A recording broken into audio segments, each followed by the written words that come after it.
নমস্কার বন্ধুরা, বৃক্ষভূমি চ্যানেলে আপনাদের সকলকে স্বাগত জানাই। তো বন্ধুরা, আজকে আমি আপনাদের দেখাবো এই যে দেখতে পাচ্ছেন, এটা হচ্ছে একটা বেলি ফুলের গাছ। দেখুন পাতাগুলো পুরো শুকিয়ে গিয়েছে, কিন্তু গাছটা এখনো জীবিত আছে বা গাছটা এখনো কাঁচা আছে। তো এই গাছটাকে পুনরায় আমাদের উদ্ধার করতে গেলে কি করতে হবে সেটাই আজকে আমি আপনাদের দেখাবো। তো বন্ধুরা, ভিডিওটি প্রথম থেকে শেষ পর্যন্ত দেখতে থাকুন। আর কিছুদিন পরেই বসন্ত, আর এই বসন্তে যাতে এই বেলি ফুল গাছ ভর্তি হয়ে ফুল ফুটে থাকে আর আপনার বাগানকে সুগন্ধে ভরিয়ে রাখতে পারে, তার জন্য এই কাজটি আমাদের এখনই করে নিতে হবে। তো বন্ধুরা, চলুন দেখে নেওয়া যাক সেটা কি। বন্ধুরা, প্রথমে আমাদের করতে হবে, প্রথমে হচ্ছে এই যে ডালগুলো আছে, যে এগুলো একদম পুরো হার্ড প্রুনিং করে দিতে হবে, মানে একদম বেশি করে প্রুনিং করে দিতে হবে। এই যে দেখুন, আমি গোড়া থেকে 6 থেকে 7 ইঞ্চি মতো রেখে পুরো কেটে দিচ্ছি, পুরো প্রুনিং করে দেবো এটা।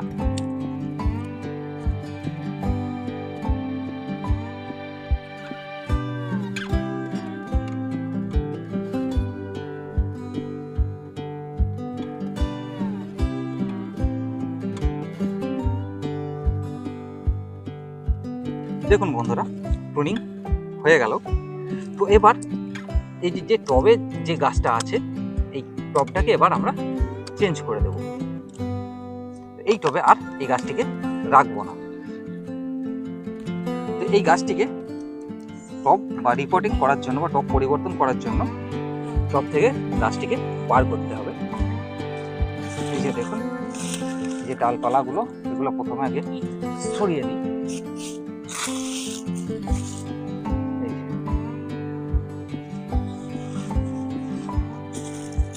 এই যে বন্ধুরা দেখুন, টবটা ফেটেও গিয়েছে, তাছাড়া এই টব থেকে বার করে নেবো। এই যে দেখুন,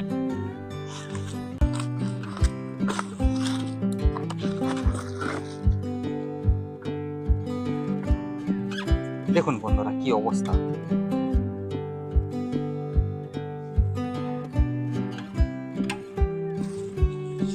পুরো শিকড়ে ভরে গিয়েছে।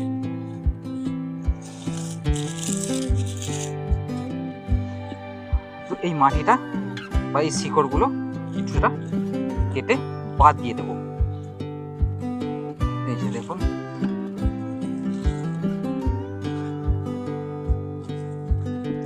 তো বন্ধুরা এই যে দেখুন, শিকড়গুলো কাটার জন্য এরকম একটা ব্লেড ব্যবহার করব, যাতে তাড়াতাড়ি কাজটা করা যায়। এই যে দেখুন, কত সুন্দরভাবে একদম পিস পিস কেটে বেরিয়ে আসছে। দেখুন বন্ধুরা,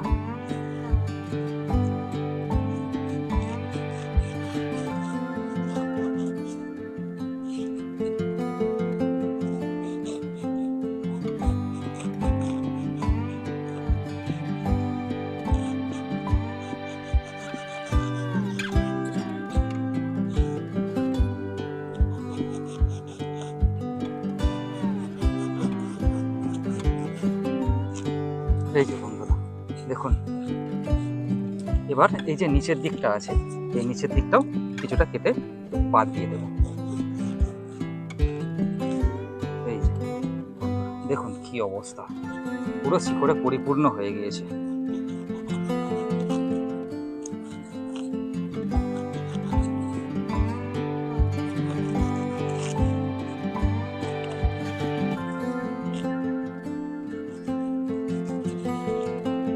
এই যে বন্ধুরা দেখুন, দেখুন আর কাটবো না।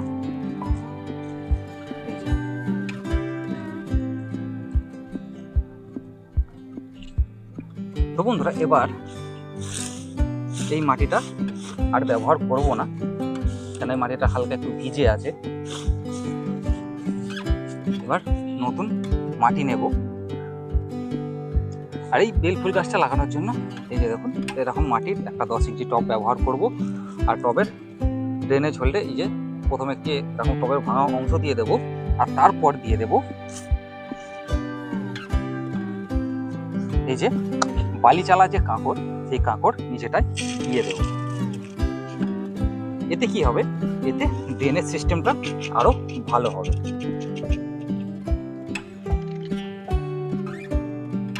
তো বন্ধুরা এই যে দেখুন, আমি মাটি কিছুটা অন্য মাটি, নতুন মাটি নিয়ে এসেছি, নিয়ে নিলাম।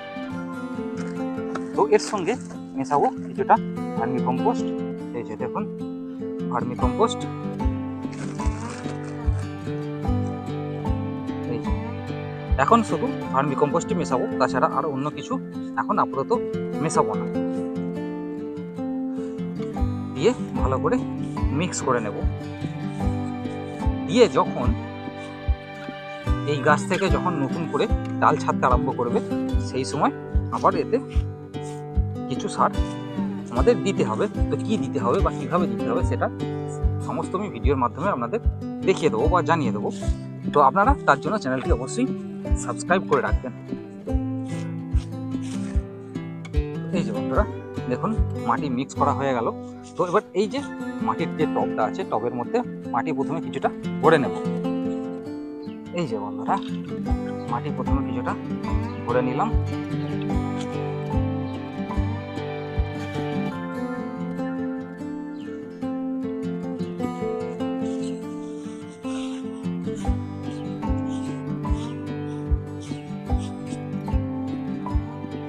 এই যে বন্ধুরা দেখুন নিচে কিছুটা মাটি আমি ভরে নিয়েছি। তো এবার এই যে গাছটি আছে এইটাকে এখানে লাগিয়ে দেব।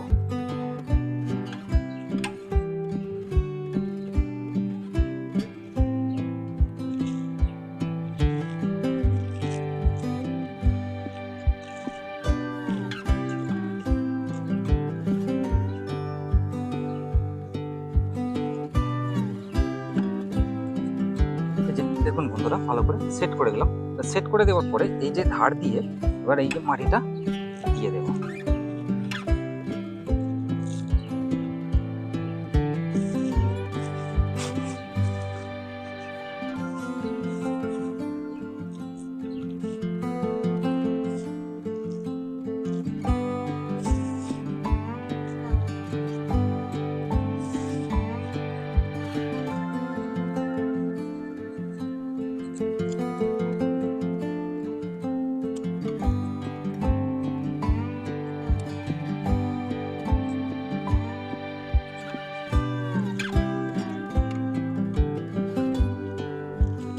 দেখুন বন্ধুরা এই যে মাটি দিয়ে ভর্তি করা হয়ে গেল। তো এতে খালি এবার জল দিয়ে দেব।